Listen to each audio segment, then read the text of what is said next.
Now you will learn the harsh truth about Victorian winters. What exactly did people of that period do to survive in conditions that none of our contemporaries would survive? We imagine the Victorian era as a time of balls, elegant dresses, and technological progress. We see pictures of gentlemen in top hats and ladies in flowing dresses. But behind this facade lies a harsh reality, especially when winter came. The cold in those days was not just an inconvenience, but a ruthless enemy that penetrated even the most protected homes. It turned rooms into ice caves and left frost on walls and blankets. It was an annual battle for survival that is not written about in glossy history magazines. Watch the video to the end to find out how ordinary window glass could reveal a family's social status, and why the fog in London was not romantic but deadly dangerous. I will reveal the best-kept secret of Victorian London. In the summer, the city's main problem was the River Thames, which turned into a foul-smelling sewer known as the Great Stink. In winter, this problem did not disappear, but only changed its form, becoming even more insidious. With the onset of frost, the river and numerous canals full of waste froze over. The stench subsided, but the ice hampered the movement of barges, which were the city's main transport artery. The delivery of coal, food, and goods came to a halt, leading to a sharp rise in prices. Townspeople, especially those from poor areas, went down to the frozen river to collect pieces of coal that had fallen during loading. It was a risky business, as the ice was unreliable and could crack at any moment. For many, it was their only chance to get fuel to heat their homes. The frozen mud on the streets turned into razor-sharp ruts. Horses slipped and fell, breaking their legs, and carts got stuck, paralyzing the already weak traffic. The streets became virtually impassable for any form of transport. Surprisingly, the frozen Thames sometimes became a place of entertainment. Fairs were held on the ice, people skated, and even roasted oxen on spits. It was a brief escape from harsh reality, but one that was not available to everyone. However, urban waste continued to accumulate under the thin ice crust. With the onset of the thaw, all this accumulated horror rushed downstream. This led to even greater pollution and new problems for the city. Thus, winter did not solve the city's sanitation problems, but only preserved them. It created the illusion of cleanliness, hiding the real ecological disaster under a layer of ice and snow. Victorians lived on a powder keg that threatened to explode every spring. This paradox of frozen stench is a vivid example of how nature interacted with an imperfect urban environment. Winter did not bring relief, but only postponed retribution. It was a constant struggle in which the city most often lost. I wonder how this topic is perceived in different parts of the world. Where are you from? Have you ever encountered a situation where the cold weather exacerbated rather than solved existing problems? Are you ready to learn the truth about why Victorian houses were real ice traps? At first glance, massive brick walls and high ceilings should have provided reliable protection from the cold. However, in practice, the opposite was true, and the design of the house only exacerbated the problem. The main enemy of heat was single-pane windows. The thin layer of glass provided virtually no insulation. Up to 70% of the heat generated by the fireplace escaped through it. The window frames were made of wood, which dried out and warped over time. An icy wind constantly blew through the resulting gaps. At night, you could see the curtains swaying from the drafts blowing through the room. High ceilings, considered a sign of status, also played a cruel joke. According to the laws of physics, all the warm air rose, accumulating under the ceiling. Down below, where people were, only cold and damp air remained. Houses lacked central heating systems as we understand them today. The only source of heat was the fireplace, which warmed only a small space around it. In the far corners of the room, the temperature could be only a few degrees higher than outside. At night, the fire in the fireplaces went out, and the house cooled rapidly. By morning, the temperature in the bedrooms often dropped below zero. People woke up and saw their own breath, and a thin layer of frost formed on the walls. The doors also did not provide adequate insulation. Special fabric rolls were often left under the front door to reduce the drafts as much as possible. But this was only a drop in the bucket in the fight against the penetrating cold. Brick walls absorbed moisture well, but did not release it very well. In winter, they froze through, creating a feeling of constant dampness in the room. Mold often formed on the walls behind the furniture. The floor was another source of cold, and especially on the first floor. Icy air from the basement circulated under the floorboards. Carpets could only partially solve this problem, but they were only available to wealthy families. But while the poor struggled with ice in their homes, the rich paid a fortune to bring it to their mansions. In the next chapter, we will reveal the secrets of the Victorian ice trade. Are you ready to learn more? What you've never seen before: how frost became a profitable business. While most Victorians suffered from the cold, for enterprising businessmen, ice was real white gold. There was an entire industry dedicated to its harvesting, storage, and sale, accessible only to the wealthiest members of society. The source of ice was frozen lakes and rivers in rural areas, far from the urban filth. In winter, entire teams of workers went out onto the ice. Using special saws, they cut huge blocks of ice into regular shapes. The work was exhausting and dangerous. The workers spent hours in the cold, risking falling into the icy water. Their clothes quickly became wet and covered with a crust of ice. The cut blocks were delivered to the shore, where they were loaded onto carts. The ice was then taken to special storage facilities called ice houses. These were deep, well-insulated cellars where ice could be stored for months, even in the summer heat. The walls of the ice houses were covered with a thick layer of straw, sawdust, or peat for insulation. The ice blocks were stacked in tight rows, with each layer sprinkled with insulating material. This allowed up to 60% of the harvested ice to be preserved until the following winter. In cities, ice was sold from special vans that delivered it to the homes of wealthy customers. Ice cutters chopped large blocks into pieces of the required size. Housewives bought ice for their ice boxes, the precursors of modern refrigerators. Ice was a symbol of status and luxury. It was used to cool drinks and make ice cream and sorbets. Doctors used ice to alleviate the condition of patients. There was even ice importation. Special clipper ships delivered crystal-clear ice from lakes in Norway and even North America. This ice was considered to be of higher quality and cost a fortune. This industry clearly demonstrated the social divide in Victorian society. While some froze in their homes due to a lack of coal, others paid huge sums of money for frozen water for their parties. Cold was a curse for some and a source of profit and pleasure for others. Are you ready for the shocking truth about Victorian fashion? Looking at portraits of Victorian ladies and gentlemen, we see elegant and intricate outfits. However, behind this aesthetic lay a harsh necessity. Clothing was the main and often the only protection from the cold. The principle of layering was taken to the extreme. A woman's outfit could consist of a dozen different items worn one on top of the other. Each layer created an air pocket that helped retain body heat. It all started with a long shirt and cotton or linen pants. Several petticoats, often quilted or woolen, were worn over them. The number of petticoats depended on the weather and the family's wealth. The main element was a corset, which not only shaped the silhouette, but also served as an additional layer of insulation. A bodice was worn over the corset, followed by the dress itself. Winter dresses were made of thick fabrics, wool, velvet, or heavy silk. Men's suits were also multi-layered. Flannel underwear was worn under the shirt. Then came a vest, frock coat, and coat made of thick cloth. Special attention was paid to accessories. Woolen shawls, muffs, gloves, and scarves were essential items in the winter wardrobe. All of these garments were heavy and restricted movement. Even at home, people did not take off most of their clothes. In cold rooms, it was customary to sit in shawls and capes. It was considered indecent to complain about the cold. It was taken for granted. However, all this armor had its drawbacks. Heavy clothing hindered air circulation, which could lead to skin problems. In addition, it was very expensive and required constant care. The poor could not afford such luxury. They wore clothes made of coarse and cheap fabrics, often patched and resewn. Their only salvation was layering, taken to the extreme. But even the warmest and most numerous layers of clothing could not protect against the main problem of the Victorian home.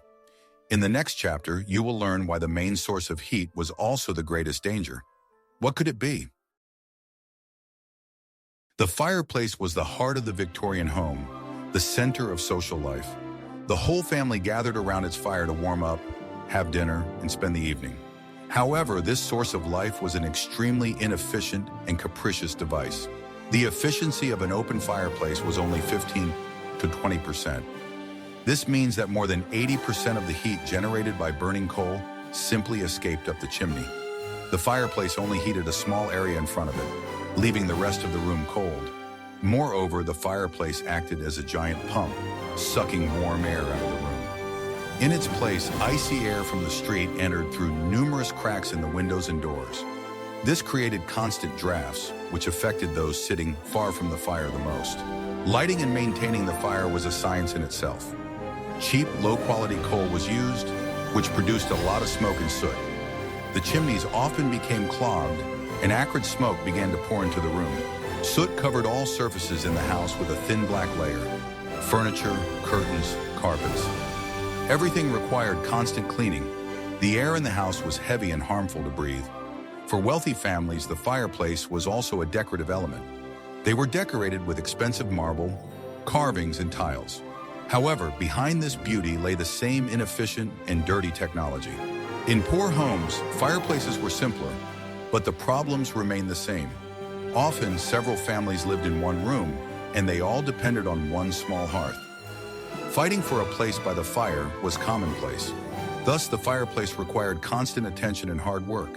It gave the illusion of warmth and comfort, but in return took away cleanliness, fresh air, and the lion's share of the family budget. It was a real tyrant, holding the whole family hostage.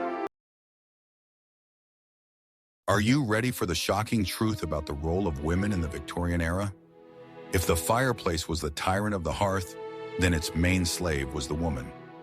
It was on her shoulders that the entire burden of fighting the winter cold fell, turning her life into an endless cycle of exhausting labor. The day of the housewife began long before dawn in a freezing room. Her first task was to light a fire in the main fireplace in the kitchen. This was necessary to prepare breakfast and heat water for washing. Then she had to light the fires in the other fireplaces in the house, in the living room and dining room. In wealthy homes, this was done by servants, but in middle-class families, it was the responsibility of the housewife or her daughters. This required carrying heavy buckets of coal from the basement. Keeping the fires going throughout the day was a continuous task. Coal had to be constantly added and ashes removed. Women were always covered with a thin layer of coal dust and soot. Cleaning up after the fireplace was a separate chore. Every day it was necessary to wipe soot off the furniture, wash the curtains, and clean the carpets. This work was never-ending. Cooking was also associated with fire. Women would stand for hours at the hot stove while an icy draft blew on their backs. Such temperature changes had a detrimental effect on their health. Doing laundry in winter was a real challenge. Wet laundry had to be dried indoors, hung up by the fireplace. This created incredible humidity and a musty smell in the rooms. Women were literally tied to the house and its hearth. Their social life was limited, and their work was invisible and taken for granted. They were the guardians of warmth, which they themselves received last. This daily struggle with cold and dirt undermined women's health. But in a society where women were considered angels of the hearth, it was not customary to complain. Her role was predetermined and not open to discussion. This endless cycle of housework was only one aspect of the life of a Victorian woman. In the next chapter, we will learn what people ate during this harsh time. Are you ready for more details? The Victorian winter table was very different from our modern abundance. The lack of refrigerators and a developed transportation system made fresh vegetables and fruits virtually unavailable. The diet became monotonous and depended on the supplies made in the fall. The staple foods were root vegetables, which could be stored for long periods in cellars. Potatoes, turnips, carrots, and parsnips were served as side dishes with most meals. They were boiled, stewed, or baked, often to the point of becoming tasteless mush. Meat was available, but its quality left much to be desired. Beef and lamb were tough and required long cooking times. The most popular method was to stew them with vegetables and make thick soups that could warm you up. Preserving was the main way to store food. Women spent the entire fall making pickles, marinades, and jams. These preserves were the only source of vitamins during the long winter months. Bread was an important part of the diet, but it was very different from modern bread. It was baked from coarse flour, often with impurities. White bread was a luxury available only to the rich. For the poor, the situation was much worse. Their diet often consisted of bread, potatoes, and cheap tea. Meat appeared on their table only on major holidays. In coastal cities, fish was an important source of protein. Herring and cod were salted and smoked in huge quantities. This fish was cheap and nutritious, but had a strong smell and taste. Soups and broths were an integral part of the winter menu. They were prepared with bone broth, adding whatever was available. Hot soup was the simplest and cheapest way to warm up and satisfy hunger. Dairy products were also in short supply in winter. Milk soured quickly, so it was most often used to make cheese and butter. These products could be stored longer and were an important source of fat. With the onset of winter, life in a Victorian city came to a standstill. The cold and snow froze not only the rivers, but also the entire life support system. Every trip outside became a real challenge. The main problem was transportation.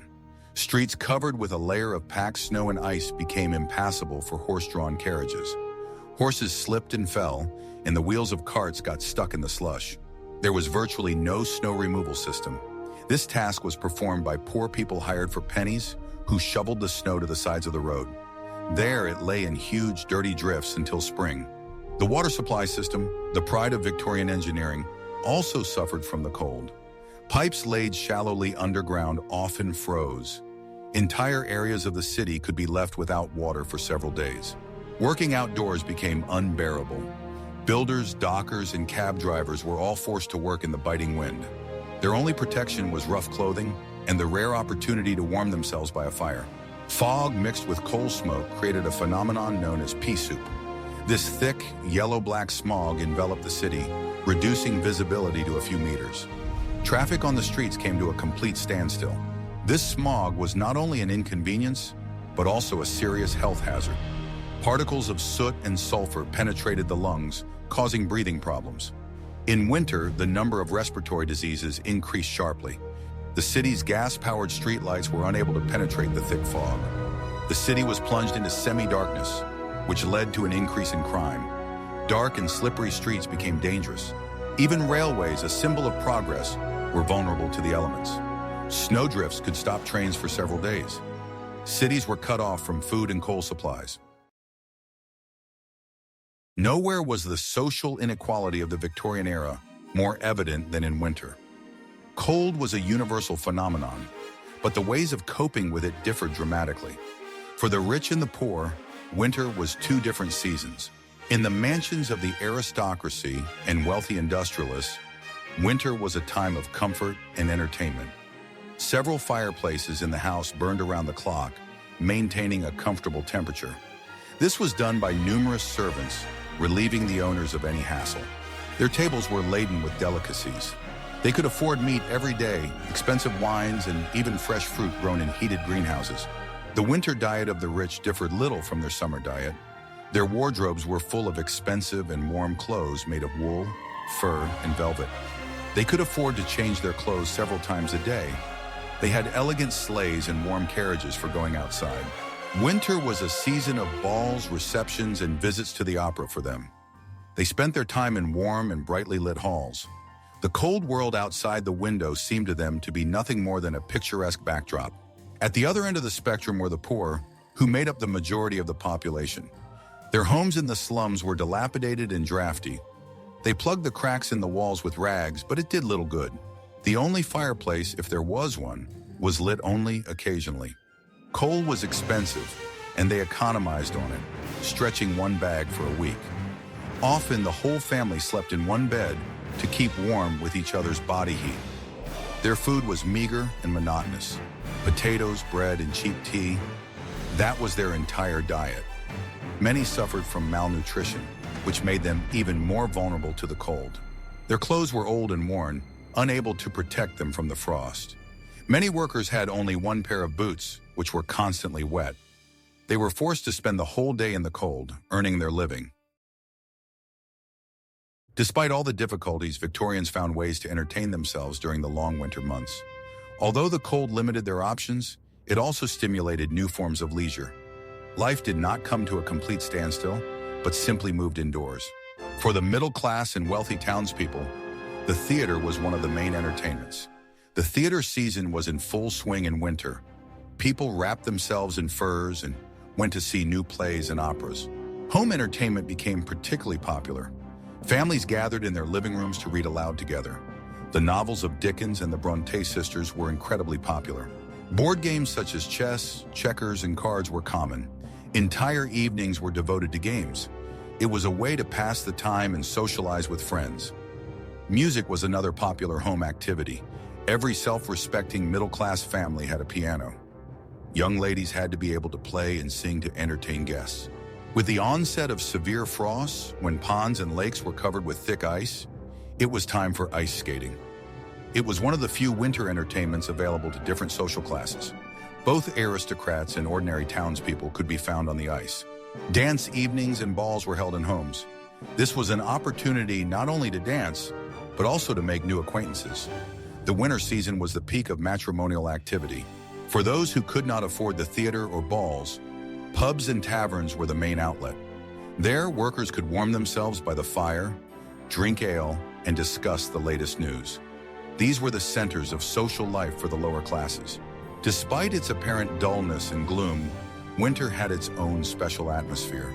It brought people together, forcing them to seek warmth not only from the fire, but also from each other. It was a time when home truly became a fortress. The harsh truth about Victorian winters is that they were an annual battle for survival. The cold exposed all the imperfections of the technology, architecture, and social structure of the era. Behind the elegant facade lay a constant struggle against the cold, damp, and darkness. We see how things that are commonplace for us today, central heating, double-glazed windows, hot water, were an unattainable dream for the people of that time. Their experience reminds us of the value of comfort, which we often take for granted. This is a story not only about the cold, but also about the incredible resilience of the human spirit. Which Victorian methods of combating the cold, even if ineffective, do you find most inventive? Suggest topics for future videos that you would like to see on our channel in the comments. And don't forget to subscribe so you don't miss new episodes.